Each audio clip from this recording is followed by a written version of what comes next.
following is a local resident producer's program. The program content is the sole responsibility of the producer and does not necessarily reflect the views or policies of CATV2, Oshkosh Community Media Services, the City of Oshkosh, or Time Warner Cable.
Hi everybody, welcome to Eye on Oshkosh. I'm Cheryl Hentz, in case you're unaware of who I am after all these years.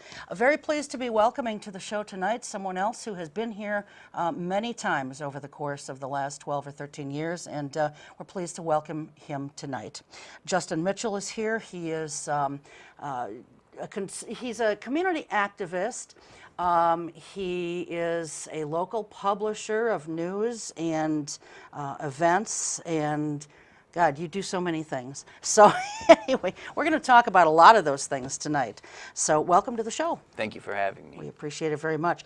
So I mentioned right at the outset that you are very much a community activist. And one of the things that you've been very involved in, I don't know how long it's been, but it's been a number of years at least, I think, is the shoreland restoration along the shores of Lake Winnebago. Sure. And you were here, I'm trying to think, it was sometime last year, maybe during the summer or going into the fall, and fall. You talked about, you know, what the projects had been to date and so forth. And so as long as you were going to be here tonight to talk about some other things, we wanted to kind of get an update from you on, you know, what's going on with that project. So Certainly. Maybe though, but Justin, just to kind of recap for viewers who may not have seen that show or whatever, maybe we can give them just a brief overview of what it is you've been doing and how long you've been doing it and why you've been involved in it. Sounds good. Shoreline restoration taking place in Menominee Park along Miller's Bay. It goes back to about 2006 or so, where 2006 to 2008 there were some issues with aquatic plant growth, or plant weeds if you want, or the blue-green algae blooms, and just the thickness in the bay that posed problems for boaters, things like that. And so the city's solution, there was no plan for managing that, and so their solution was to pay upwards of $40,000 in the course of a year to contract out for chemical applications in the bay. And a large number of us that raised some red flags. Do you have any sort of management plan, any sort of long-range plan to maybe take steps to mitigate that or have a more sustainable solution? And there really wasn't one. So we raised some concerns, got some discussions started with the city.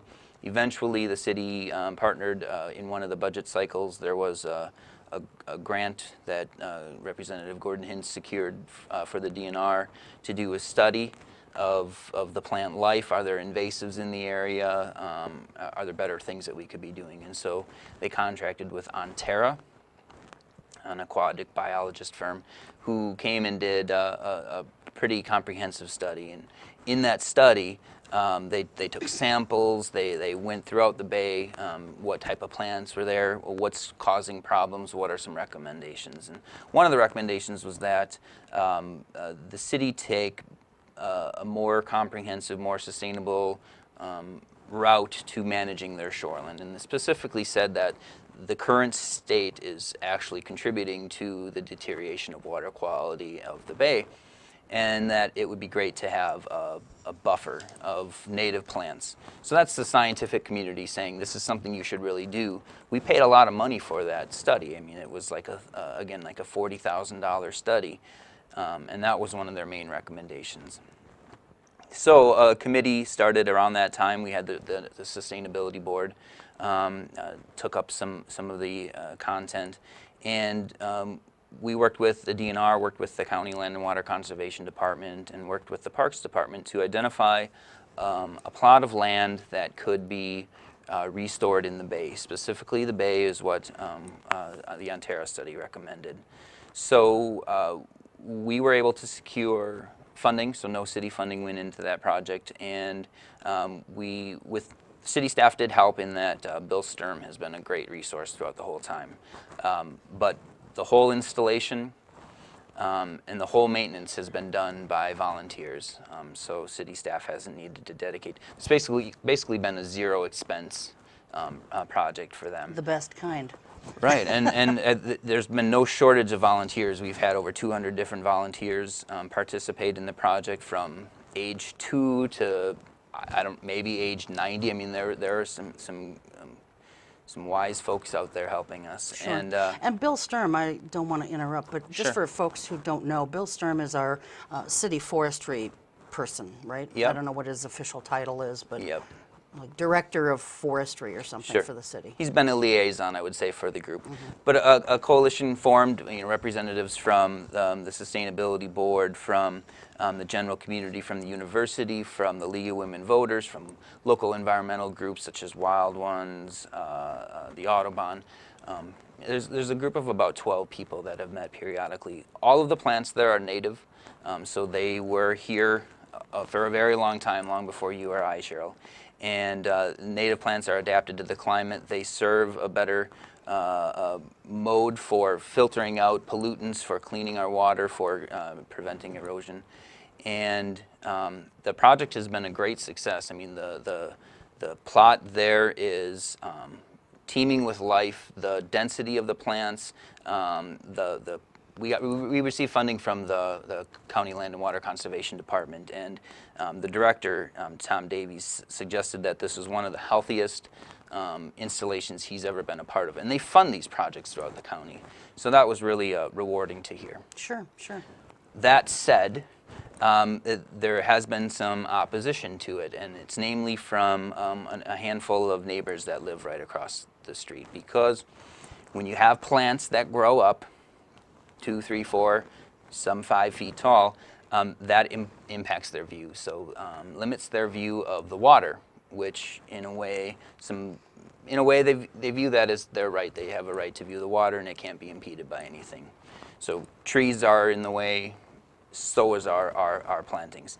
In addition, the members of the Parks Board, if you were to say shoreland restoration or native planting to them 3 years ago, they would have said, I don't know what you're talking about. Now they do, but their idea of what we were talking about, one of them suggested they thought we were going to put in a 1 foot like ground cover. Now that's nowhere in language anywhere. I mean, you can't find that anywhere. That's just not well informed, but that's what they had thought. And so the height, the what you would call natural state or messiness in their eyes has been an issue for some folks. And so we came on the show, I want to say October, November. There was a big meeting in December. There was 2 meetings actually. In the first meeting, I presented to the Parks Board about what we had done up to now. And the main consensus from some of the outspoken gentlemen on the board was that we needed to get rid of the whole thing. We followed up with getting about, I don't know, maybe 30 letters of support from parties from throughout the county, showing that this is a broadly supported thing. That one of the neighborhood associations from the area supports it. We received over $5,000 of additional funding, so we had asked the people not just say we support this, but we put our money behind our mouth. So there's funding available now. And so we came back, and there was a pretty lively meeting. You wouldn't have thought we were just debating a planting in a park, right? I mean, there was about 100 and maybe 25 people at this meeting. Probably 80 of them spoke, so it was a very lengthy meeting. It's probably about 60 in favor and 20 that wanted to see it go. I did find some irony that was wonderful. Is one of the speakers had suggested. It's such a valuable resource, we need to restore it to the natural lawn state that it was, meaning get rid of the natural plantings that we put in to restore it to the natural lawn, which restore natural has nothing to do with a lawn, right? That is neither of those. So that was an entertaining guest speaker, I guess. But overall, the Parks Board, I think they had to respond to the overwhelming community support. We even had the Stormwater Utility Board give a letter of support saying this is something that fits the city's mission. And so the Parks Board, some of them were fine, but others were reluctant to go along. And they agreed not to, they didn't want to support our plan, but they agreed to allow us to put in another installation by the pump station. Okay. So there's no views by the pump station, but the pump station. On the other side of the pump station, you have Webster Stanley. Further, we agreed to remove some of the tallest plants Okay. and move them over to the pump station. Webster Stanley poses as a great opportunity for a partnership. So Paul Van Auken's sociology class is partnering with, we're in the process of partnering with Oshkosh North High School Communities class and Webster Stanley 3rd and 4th grade to have a collaborative project where the students are engaged in learning about why this is good, what it was, what are some of the benefits. We talk about water quality, that sort of thing, but it's upwards of 90% of all Wisconsin endangered species utilize shoreland habitat as their habitat, and the reason they're endangered is because of the destruction of native habitat. So, things like that people just, you don't typically think about. You want to see a view of a water, and so. Sure. Well, and I can understand the neighbors who want the view of the water. I mean, they're paying top dollar, for their property because it is, for all intents and purposes, waterfront. I mean, it's not right on the water; it's across the street from the water. But they're paying good money for the property because of its location.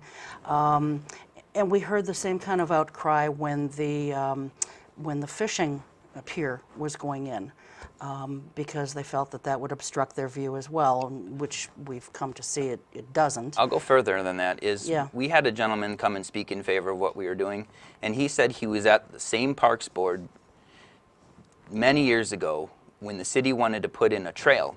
There's a wonderful trail that Yeah. it seems everybody utilizes, and the same neighbor said, we can't have that trail there. I mean, there is a reality that this is a public space that is not their backyard, and that if you want the luxury of having your own waterfront property, you need to do whatever you need to do to purchase property on the waterfront. That's not your space. That said, when we purchased plants initially, we asked to have limited height plants, 2 to 3 feet. Now, unfortunately, the seed mix that we got included 4 and 5 feet that were not on the listing. So that's hard to deal with, right? We didn't purposely plant those.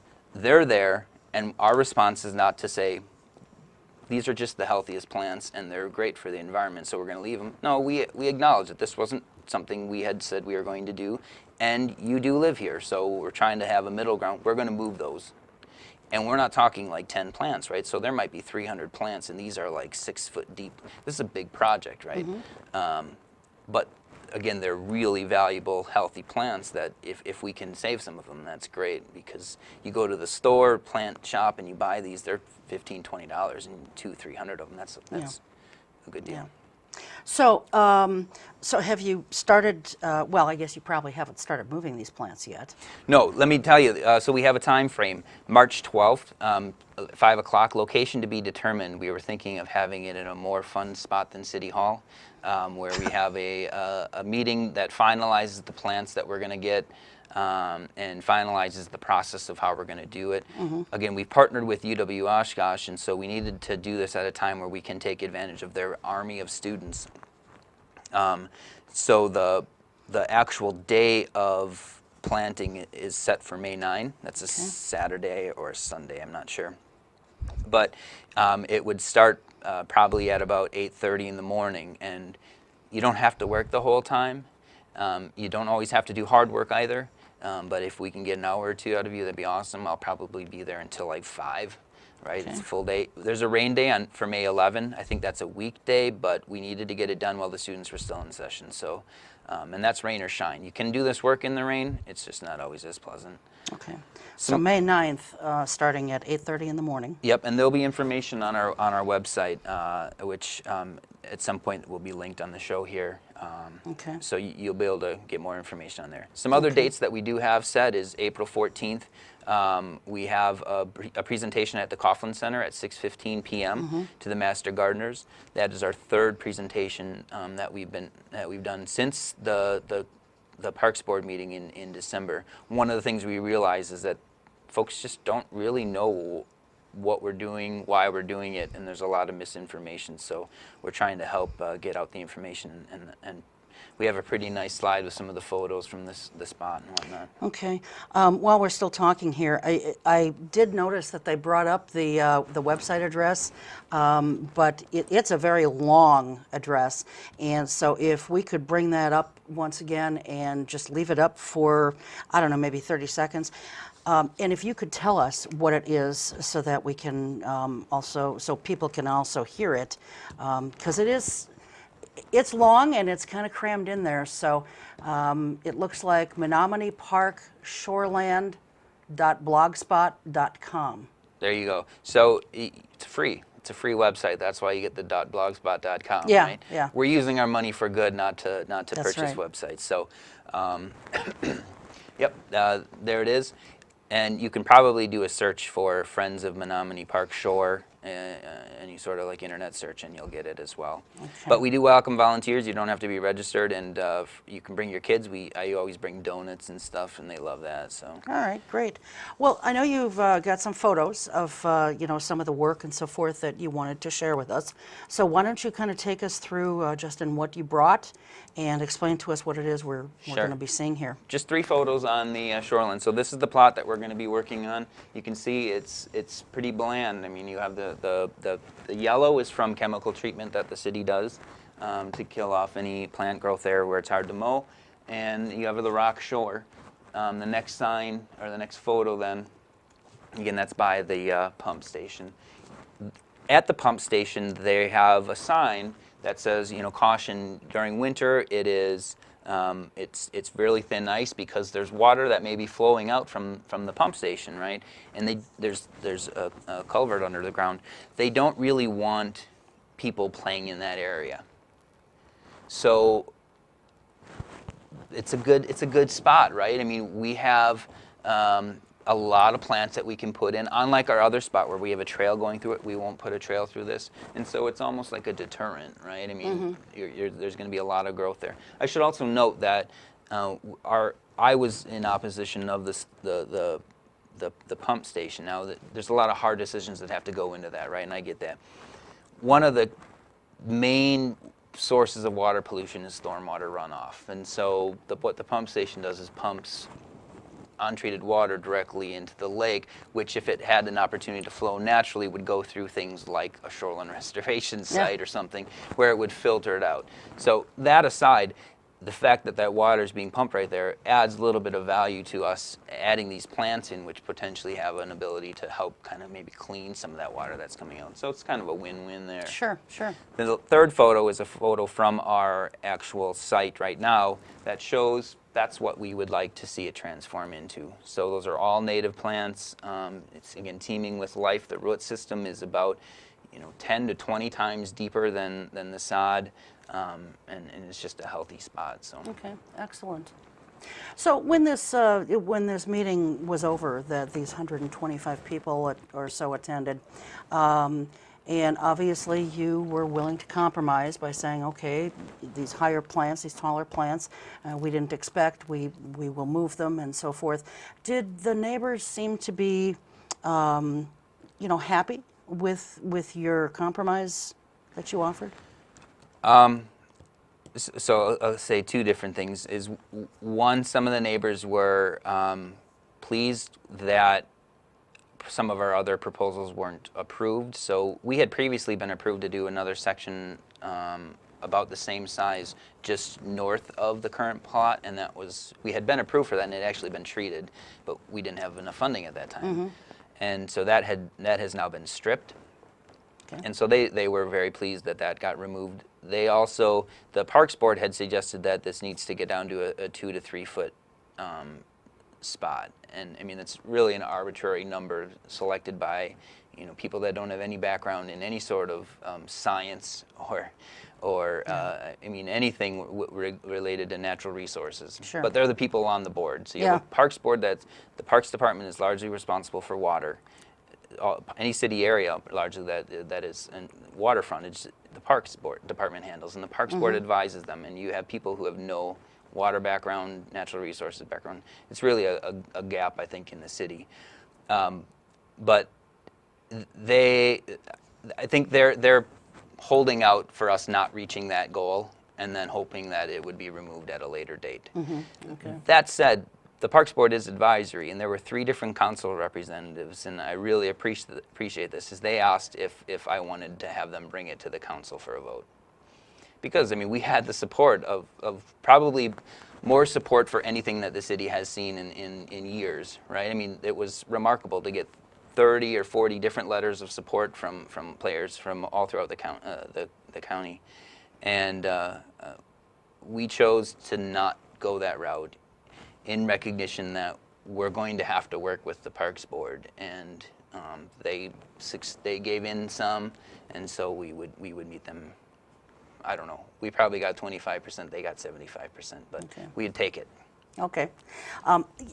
That's kind of interesting that the counselors asked if you wanted this to go to the council, because my understanding of the way things typically work in the city is advisory boards make their decision, but then it still goes on to the council. Is this some kind of a unique situation why that didn't happen, or? Well, it wouldn't have to go to the council, because this isn't something where the council has to approve or not Yeah. approve. And so this isn't like an issue that maybe requires a change in law or something. I mean, all of the city language already says we're going to restore shore, right? I mean, it says we're going to do this. So if anything, they're not, fulfilling that. Although they're making good strides in a lot of different areas related to water management. But it's not something that has to go to the council. And so the only reason the council would get involved is to then give kind of over advice saying the Parks Department has to do this. And Yeah. I think we could have won that too, because we've had the mayor and 3 of the councilors had volunteered at the shoreland restoration, So I mean, we had a majority that have already worked at the site. I'm assuming Yeah. if they worked at the site, they support it. Yeah. And I was intentional in keeping them informed in every process and everything we did, and photos of what we did, showing neighborhood kids, school children coming and helping out, and all of the different groups. And I think if you see that and you care, it's Yeah. hard to not support it. Well, I just want to give you a pat on the back, Justin, because you are, for a young guy, for a young man, you are extremely meticulous, very thorough, and make sure that every I is dotted and every T is crossed with whatever you're involved in. And I think that, community leaders, people who are in a position of making decisions and so forth, I mean, you've been involved in different things for a lot of years. This one now, you said since 2006 or 2007, that's a number of years already right there. But you've been involved in some other causes as well, and I think that folks have come to recognize that, you're a mature player at the table in some of these things, and you don't just say, well, I'd like us to do this, and then leave it up to everybody else. You come forward not only with an idea, a concept, or a proposal, but, here are things that have been done like it in other places. Here is how you go about doing it, so on and so forth. You lay everything out, and you really take the work away from them, so all they have to do is read and listen to what you're proposing. I think that last point is key. So, one of the things that I do is if you see a problem or an area where there's a need, it's hard for me to not get involved in it and try and find a solution. And one of the most effective routes, I think, is to surround yourself with experts who will make it really difficult for the decision makers to not go along with it. And I'll use the Greg Kleinhein's example. When he came on your show, you know, I can be talking about we should be testing water quality, and what do I know, right? But when you get Greg Kleinhein's, man, the next day it was done, right? So somebody knows what they're talking about. You get them on board, and they're an expert in the area. Same with the shoreland. You know, I don't know that stuff, but there are a lot of experts that we've surrounded ourselves with that do, and they bring the science, they bring the best practices, and so there's not a whole lot the city has to do other than say, okay. Right. But we're not going to fund it, and that's fine. We don't need your money, right? Yeah, yeah. Well, and I remember when Greg came on, and that was a lot of years ago, but that was, you know, testing water quality down at Menominee Park Beach. Yeah. And how is that, by the way, these days? Well, it's frozen right now, so Well, I I don't know that, but I mean, just in general terms, how has it been like in the last year or two? I don't know. Last year or 2 years ago, it was still going on. I'm assuming it's still been going on. Okay. Even though it's frozen now. Okay, so, you know, how much has the DNR been involved in this? Like, to what extent have they said, this is what you must do, this is what you cannot do? Because that's people's biggest complaint about the DNR, is they're so overly involved, and they almost make things next to impossible for someone to do. Yeah, so you have to get a permit. Because the size, you're doing any sort of ground disturbance on the shoreline, you have to get a permit, and I think that was literally, that was something that Bill had squared away, and I want to say it took a week. Nothing hard at all. They gave recommendations on plants that would thrive in that setting with that soil, and you know, they sent an email of support. They did indicate that, you know, one of the concerns that, or one of the recommendations that the Parks Board had brought up at the beginning, or some of the gentlemen on the Parks Board that have been there for a very long time, they had suggested that we should get rid of it. Now that would require an audit from the DNR, because it is endangered species habitat now, and so they would have to review it to make sure that there isn't an endangered species that's living. Okay. And we might be talking about a butterfly. Now, a butterfly, a lot of people in Oshkosh are going to be like, oh, who cares, right? I mean, it's a butterfly. I kill them all the time, or something like that. But the reality is that it's an endangered species, and we don't want to be eliminating Wisconsin species. That's not a good message. In Wisconsin, we don't care. We kill everything. I mean, that's not what we want to do. Right. In addition, these species are potential food for other species that we do care about, whether it be fish or certain birds and things. And so it just makes sense to try and protect those things. Well, who wants to be going around killing butterflies? I mean, that just seems stupid. They scuffed when they laughed at us when we suggested that butterflies were irrelevant. But I mean, there's other stuff as well. There's you know, bees. You have a native bee population that would be thriving there. Yeah. Birds. The city of Oshkosh has committed to protecting birds. We are a bird city, Wisconsin, in case you didn't know. I do and know. in yes. that, the city has to do a report, and one of their main features of their success stories was our shoreline restoration, right? Because we provide habitat and feed for birds, and so. Excellent. Now, if you could just do something about getting rid of those those nasty little lake flies we see every May. The fishermen might not be so happy. Yeah, if that they went probably away. wouldn't. You're right. Okay. Anything else about that project that you want to talk about? No, we've got some before other stuff to talk on. we Let's do. move on We here. do. You were involved for the last, I want to say, 2 or 3 years with a publication called the Oshkosh Scene magazine. And you left that, and we don't have to go into the various particulars, because I've been involved with that publication too, and I know the issues surrounding that publication. So 34 issues, so Yes. just shy of 3 years. Yes. I was involved in the launch of it. We met in December and launched the first issue February 2012. So. And you left that in November. November, okay. And you said when you left it that you were going to be starting up something new, and you have in fact now started up another publication. To date, it's just online because it's just brand new. Why don't you tell us about it? It's called the Oshkosh Independent, Yep. and it can be found at oshkoshindependent.com.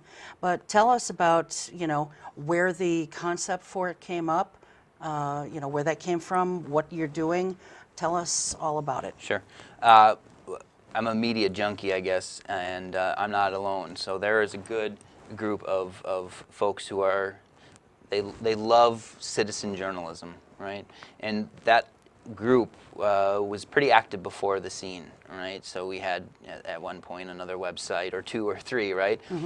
We've probably partnered on different projects in the past, but we're getting back to, if you want to call our roots, something that we know very well and can do pretty well, and that is an online media outlet. And we're calling it a daily magazine. So there are right now 49 contributors from the city of Oshkosh or area that are contributing to this site. That is awesome. I mean, that is a lot. So if somebody contributes twice a month, you're almost at 100 stories a month. That's about 10 times what we were doing with the print paper, because you don't have those limitations of size Right. and subject matter. I mean, we can cover a lot of different stuff that we could do in print. Obviously, there's trade-offs, but it's a daily magazine, so regular content, looking at different aspects of the city, of life in the city. It's not a newspaper, which you equate with breaking news. There's something bleeding over there, or there's an arrest over here. We're not going to be into that kind of drama world. Now, if there's trends of policing that we should be following, that aren't breaking news type stuff, but it's an in-depth analysis of something, we'd love to do that. Features that we're doing. Music is heavy, so I really am a strong supporter of the local music community, and there's a vibrant music community here. So whether it be formal, professional music outlets such as the Oshkosh Symphony Orchestra or local bands, we want to help facilitate, promote all of that sort of stuff. Sure. But theater, art, City Hall, we've got 3 City Hall writers, so hoping to cover the gamut of city policy. I love that stuff as well. Education, food, culinary world, beer, life in Oshkosh, right? We have a fashion writer, different parts of culture in the city. So it's really exciting for me. Sure. And I am one of those contributors. You are. I'll be contributing twice a month as well. And basically what Justin has asked me to do is just take a recent show and just sort of pare it down, summarize it, and put a link to YouTube where you can see the show in its entirety. And so that's what we're doing. My first one rolls out tomorrow, as a matter of fact. So, which we're taping this on the 5th of February. So mine rolls out on the 6th and the 21st of each month. You are the prime example. So you're a citizen just engaged because you love this stuff. And there are people throughout the community that they love what they're doing and they like to write about it. So you may remember Joshua Herman, who was the weather guy, OSNW3. So maybe you don't remember him, but we used to partner. It's kind of obscure, but he loves weather trends. And there's a whole network throughout the country of weather trend monitors. And he writes about it, and what he writes is fascinating. And weather isn't my thing, but I love to read what he writes. It's wonderful. There was a gal that was scoring old fashions. So she has an old-fashioned scorecard goes around. We want her on board, and she is on board. And we wanted to expand, and so one of her friends is on board, going to be scoring Bloody Marys. Now, those are just fun parts, but they like to write. They like what they're doing, and what a great partnership. Yeah, and so they'll be explaining, I'm assuming, what it is about a particular old-fashioned or Bloody Mary that they like. You can go on and read the first old-fashioned writing. It's surprisingly well done. I'll have to do that because I like a lot of different drinks, but an old-fashioned is one of them. And so I'll be curious to see where they think the best old-fashioned in town is. It's rated in olives, so the better one has more olives. That's good. Or you could use maraschino cherries or orange slices too. So one of the roles that I do, you contribute your own.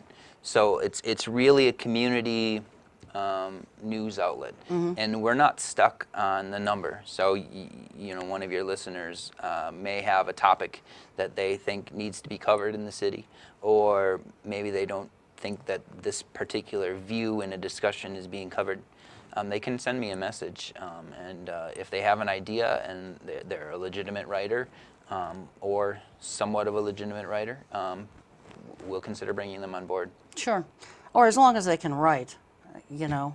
Or if they want to write and get experience, I have topics that we can assign as well. Sure, sure. Now, I know you said you're not going to be getting involved in the drama aspects of life, but you know, you are a little bit of a viable competitor for some of the other online things out there.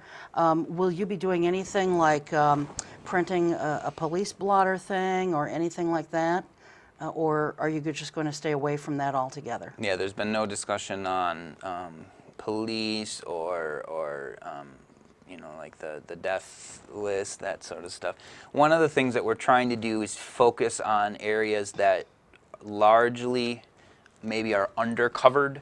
So there's a lot happening and a lot to say in Oshkosh that isn't being said, and so we feel we can cover that gap. Sure. And that maybe translates to the focus on music as well. Now, one of many focuses, but in addition to the online outlet, in which we are offering a free download every month of a different local Wisconsin band, a song off one of their albums, we are also doing a radio show here with WOCT, monthly radio show where we feature a different musical program, whether it be musical programming at the Grand or, you know, like the Oshkosh Symphony Orchestra.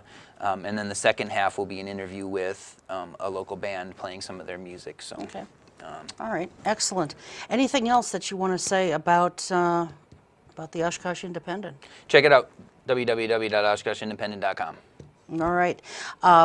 And if people want to get involved with the shoreland restoration, they want to get involved with the Oshkosh Independent, are there separate addresses or phone numbers to reach someone about that, or should they just contact you? What's the best way? Sure. There are email addresses. If they want to call, they could probably call you, and then you can give me a call. But Okay. I'm trying not to throw down my phone number because Okay. you get that call at 1 a.m. in the morning, and Yeah. that's not always the coolest. So there is contact information on all of that stuff.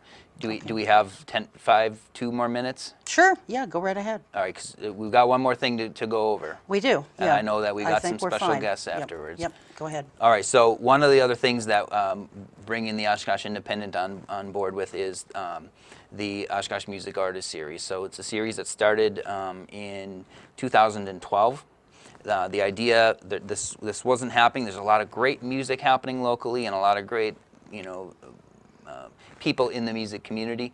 But we wanted to have another opportunity and forum to celebrate local music while also giving back to the music community, specifically music education. So we created the Music Artist Series, and we've had 5 concerts so far. Concert prices are ridiculously fair, $10 for a ticket, and so it makes it accessible for anybody, 7 for youth 14 and under. We've raised $7,000 that we've donated to programs like the Youth Strings Program, middle school band, high school jazz. This last concert we brought in over 200 singers from a bunch of different choirs in the community, and raised money for Lord's, North, and West High School. So that was our first venture outside of just the public school system, but we like music everywhere, right? So $7,000 is wonderful when it's only ticket sales. So it's not like there's a special side or source of money. 2 shows ago, we started raising some additional money through activities at the concerts, and so we do have a little over $1,200, and we're looking at starting a music lesson scholarship program, maybe for some folks, youth who show great promise and interest, but because of their family situation maybe can't afford a $20 a week or so lesson cost. And so if we can either cover half that or more, that'd be awesome. So we're going to be meeting later this month to strategize how we put that program into place with the goal of launching it before the school year is out. Okay, excellent. Next show, May 2nd, is focusing on ragtime. Linda Harmon, folks maybe know John Harmon, his wife Linda is a ragtime extraordinaire, so she's going to be playing. We've got a blues band playing. There's going to be some percussion from the percussionist from the Oshkosh Youth Symphony Orchestra, and there's going to be a couple other surprise acts in the night. And so May 2nd at the Algoma Club. Check it out online, www.oshkoshmusic.org. They're fun, intimate nights. They're musician concerts, so if you want to go and hear music, they're the place to be. Okay, excellent. Well, very good. I don't know how you find time to do everything that you do and work a full-time job, but, or I should say, I don't know how you find time to sleep. After the kids go to bed is when a lot of this stuff happens. I'm right? sure, I'm sure. All right, we're going to take a very short break. Justin's going to stay with us.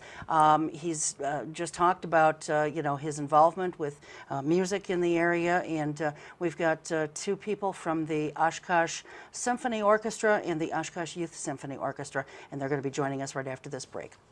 We'll be right back.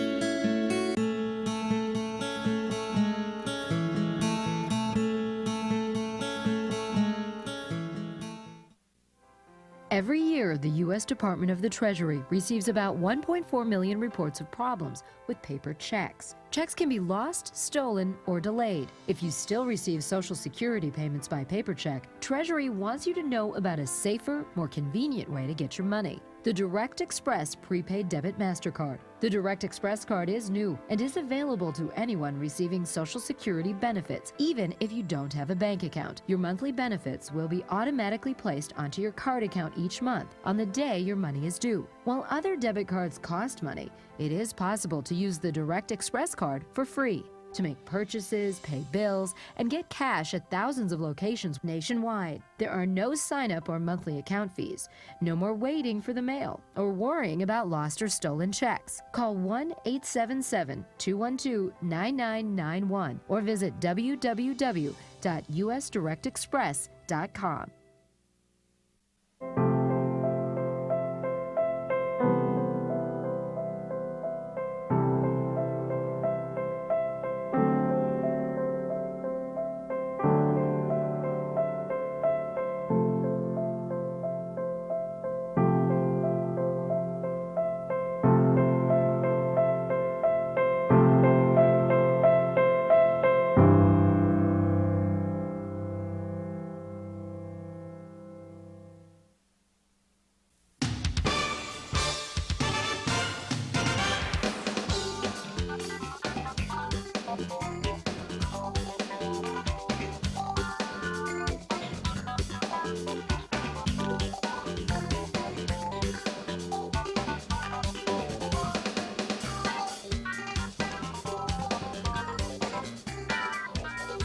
And welcome back to the second half of Eye on Oshkosh. We're very pleased to be joined now by Geraldine Grine, who is the music director of the Oshkosh Youth Symphony Orchestra, and her husband Jim, or James Grine.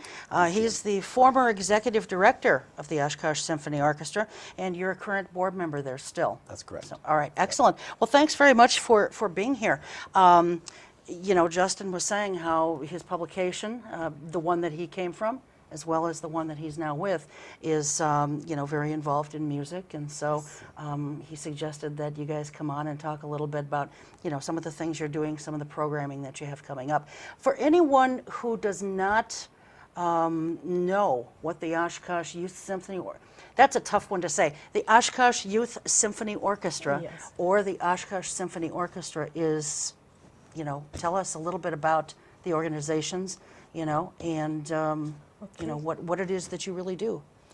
Go ahead. Okay, well, the Oshkosh Youth Symphony is under the umbrella of the Oshkosh Symphony, which is a professional symphony orchestra Okay. in Oshkosh. And we have a very long history of about how many years? Well, it's about 68 years, close to years. 70 years. Yeah. Okay. And we're still going strong and enjoying bringing music to the community. And we have a concert coming up that we're collaborating with the Oshkosh Symphony on March 8th. And it's a very, very special concert. We're also collaborating with the Oshkosh Area School District Orchestra Program. And we're bringing Mark Wood, who is this outstanding violinist. He was a co-founder of the Trans-Siberian Orchestra. Okay. And He's a wonderful composer. Well, first of all, a wonderful violinist, outstanding graduate of Juilliard, et cetera, and he's performed with multiple very famous people, Billy Joel, Celine Dion, whatever, and goes on in the list. And he's been on Today's Show and CBS Evening News. And right now he has an education program called Electrify Your Strings that involves himself, his wife, and his son. And that they're called Electrify Your Strings, and they're going to be the featured soloists and guests of the Oshkosh Symphony Concert. And we are the program that's kicking off the week of residency for the public schools. Then he will work the rest of the week with the students in Oshkosh, the orchestra program. Wow. What Yes. a great thing for them. And they are so dynamic. If you go online and just look up Mark Wood, you'll see him in action and talk about energy and vibrance. You know, he just brings everyone to their feet and with excitement about the music.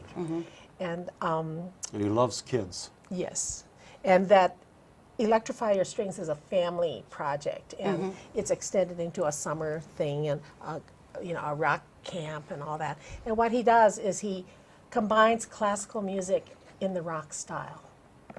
And with all his classical background, being a performance major from Juilliard School, he's very gifted and he can do anything to a piece of classical music. And then he's going to work with the students to teach them how to improvise and do all of that. But the best part is that he is the featured soloist with the Oshkosh Symphony on Sunday night, March 8th. And people can get tickets from the Grand Opera House ticket office. Okay. And we have student rush tickets that are $5. And we're hoping to just fill the place because it's such a good thing that's happening that we're giving to the community. This is Alberta Kimball. Oh, yes, the So concerts at the I Alberta. was just going to 1,100 ask seats. okay, so the tickets are being sold through the Yeah. Grand Opera House, but the performance itself on Sunday, March 8th will be at the Alberta Kimball Yes. Auditorium. You think about how many performers are going to be on stage, is you need a full-size stage for that. Yeah. Yes. The grand stage wouldn't work. So. Yeah. There'll be Because- over 100 choral students from Oshkosh West and Oshkosh North joining us. And then the Youth Symphony is also playing with the Oshkosh Symphony. So there'll be two orchestras working side by side. We're doing two pieces, the choirs are doing two pieces, and the symphony is doing the remainder of the program. Okay. And the program is very electrifying, as the saying goes. It's very exciting, and he's such a wonderful arranger. He developed this electric violin, and the really fine one that he's using now is called the Viper. And this Viper has been characterized as the Stradivarius of electric violins. Wow. And so it's going to be not only be exciting, electrifying, but it's very, very high quality. Sure, sure. And it's another, Justin was saying about how lively the art scene is in Oshkosh, and this is the way the symphony's worked with other youth, but this is probably the best way we've been able to collaborate. And we bring this excitement, and we have wonderful people working with kids. He's going to work with them with improvisation and get them all excited, which is what we want. Sure. Now, Justin, you had sent me a few photos or whatever to sort of complement our discussion on the arts. If you want to just explain to viewers, what we're going to be seeing here now, then we can talk about that. Sure. Okay, what do we have here? Oh, right, we skipped this is really quick, going back to some of the music artist series. and that's so, you. Yeah, so we have some great sponsors with the Music Artist Series. I should give them a shout out really quick. So Hyde Music sponsors all of our concerts. They pay our musician costs. Wonderful. We get space for free, so it's either at Beckett's or at the Algoma Club. Thank you to those venues. The one that doesn't host a show pays our promotional costs. So if we host a show at the Algoma Club, Beckett's, even though the concert's not at their spot, in support of the arts, they pay our promotional costs. So this is myself and then the store manager, Sue from Hyde, doing a donation to Herb Berendenson from Oshkosh West, who's got a musical going on right now, Shrek. Check that out. Okay. And That's at Oshkosh no, North. That's North. North. Yeah. He did Cinderella. Right. which was fabulous He too. must be helping out. I saw a picture yeah. of him with his Shrek shirt Yeah. with your daughter. Yes, they all help each other. All right. That's Everybody one thing works. about the music faculty and the Oshkosh schools. They like each other. Yeah, and they work very well together. And I think all musicians in town, even the professional orchestra, you should be surprised at how much they help the children in the community, you know, providing lessons, doing workshops, helping. And we try to do the best we can to promote music in the community. And he's doing that music artist series. It's fabulous. Thank you. It's- So we raised $1,900 at the choir show, and we split it up among the three choirs, and so this Okay. was one of the presentations of our donations. Okay. So. That's awesome. Next photo. That is the previous show.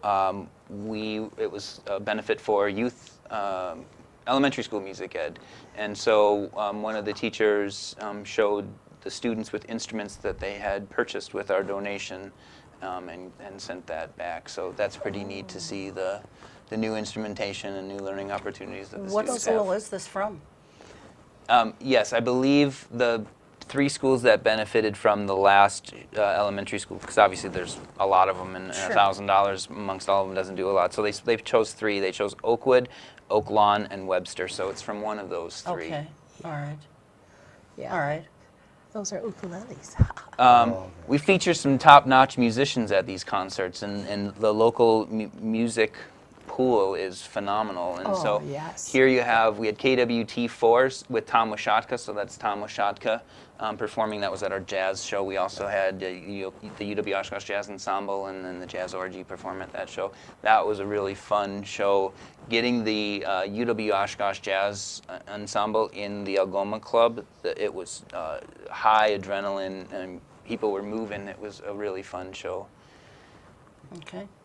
We know these musicians, and I can Vouch for verify that they're wonderful. The whole scene in the Fox Valley is rich with all, various kind of musicians. Many of them who were our students at UW Oshkosh. Right?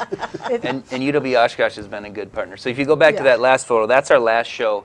And again, there was about 250 choir performers. We did it at the Beckett City Center atrium. We haven't typically held shows there, but we thought for choir it would serve maybe some sort of cathedral effect in the atrium there. So at the end of the concert, we surrounded the audience. And then we had singers on the balcony, and they did 2 pieces that they hadn't rehearsed together before, and I thought it was really moving and very powerful to have them all. Sure. Right, there are absolutely. tears around me. It was just really something ethereal. It's Sure. a great idea. It's wonderful ideas that you guys have. Wonderful. Yes. Now, did we have a poster also, a shot of the poster advertising the upcoming event on the 8th? You did get a mark. There we go. Oh, nope. Nope, that's not it. I'm sorry. We're going to get to it. That shot right there was, we launched the Oshkosh Independent, and of course we did it with music. And so we brought in 2 bands, one the Traveling Suitcase, who has a new album out, and we packed the Former place. OISO member in it. Yes. Nice. So about 250 people showed up they just filled the room for a really high energy, awesome rock show. We haven't done a lot of rock shows, or I haven't Right. done, so this was great. All right, excellent. But you do have a poster of the... Yeah, I don't know, they haven't brought it up yet, so maybe they didn't get that loaded into the computer. If they bring it up, we'll watch for it. I want to note, she did mention that you could go online and check out Mark Wood. We also, with the Oshkosh Independent, are working on a very comprehensive post that will have videos of some of the work that he's done. It'll have information about the school connection program that they're doing, as well as the concert, and so that'll be coming in February as well, so you can watch Okay. for that there. Excellent. Wonderful. Do you know Thank about you. when in February that'll hit? Yes. You'll have to come back every day. Okay. You won't miss it then. You're not going to tell us. Very smart, very smart. Tricky. All right, so let's go back to these 2 orchestras, and how do people get involved in the orchestra if they want to get involved? Oh, you can get involved very quickly. Just contact the Oshkosh Symphony. You can contact us through email, and we have a website, and we love volunteers. Okay. And we love people to be involved, and we're always looking for people to help us out. Okay. And people have been really wonderful. And what's really wonderful is that we have lots of years and older leaders in the community that are really helping us. And also we've generated a new, younger group that's coming up, just like all the young ones that are doing music, you know, that age group. And this is so important because, you know, the tradition has been that there's only silver hair in the audience. Not anymore. Not anymore. And so we're trying to reach out to the young, because the young people are what are the people who are going to carry it on. And so we're working real hard The Youth Symphony encourages participation in their high school orchestra. As a matter of fact, it's a requirement. But it offers very talented students an outlet, and they meet together, and you should see the interaction. And it's so the Youth Symphony performs some of the major literature. The orchestra is not a middle school orchestra. It's pretty exciting. As a matter of fact, they're doing Rymsky's. Well, I think I messed that up. Korsakov's Scheherazade, and that's a major orchestra piece. And these young kids are playing it, and they're excited. The system is pretty remarkable, and I was not aware of it at all. I mean, you can start strings through our public school system in grade 3. I mean, that is remarkable. Yeah. And you know, an instrument, they have a full class, and then that's after school, I think, for 3rd and 4th, and then in 5th or 6th, one or the other. You guys will know better. You can take it as an actual class. in 6th grade. In 6th grade? Okay.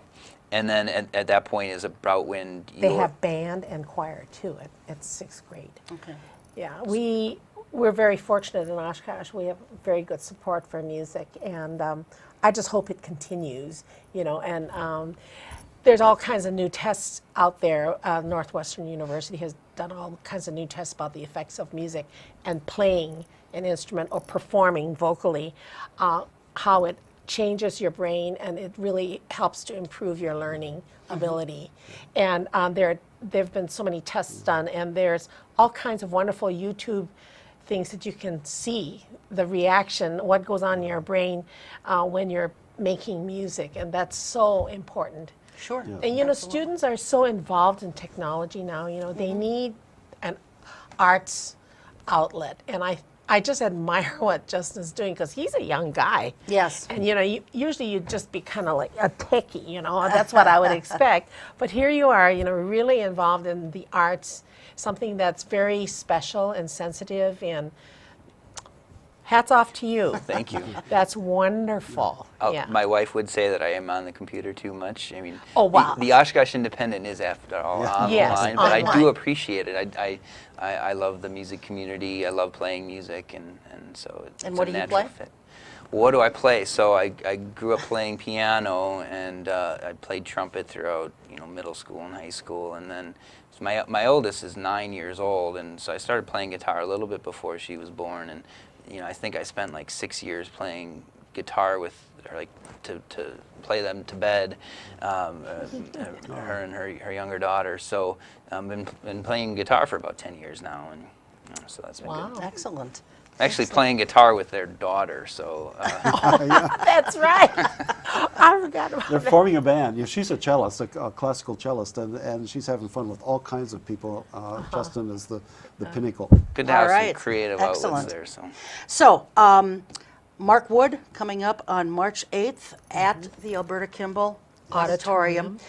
Tickets are on sale, though, through or at the Grand. Yes. Are there other ways that they can get tickets, or is that it? No, it's just The Grand Okay. Opera House box office. We're partners actually with the Grand Opera House. Okay. We're their resident orchestra. We normally play at the Grand.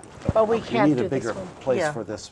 Sure, yeah, because of the size of and the groups. The concert is on a Sunday night because of his schedule. That's the only night we could get. And it's going to be at 7, so that it'll be done early enough for the students to go back home to go to bed for school. Okay, all So, right. we're Or for hoping- people to go to bed for work. Right.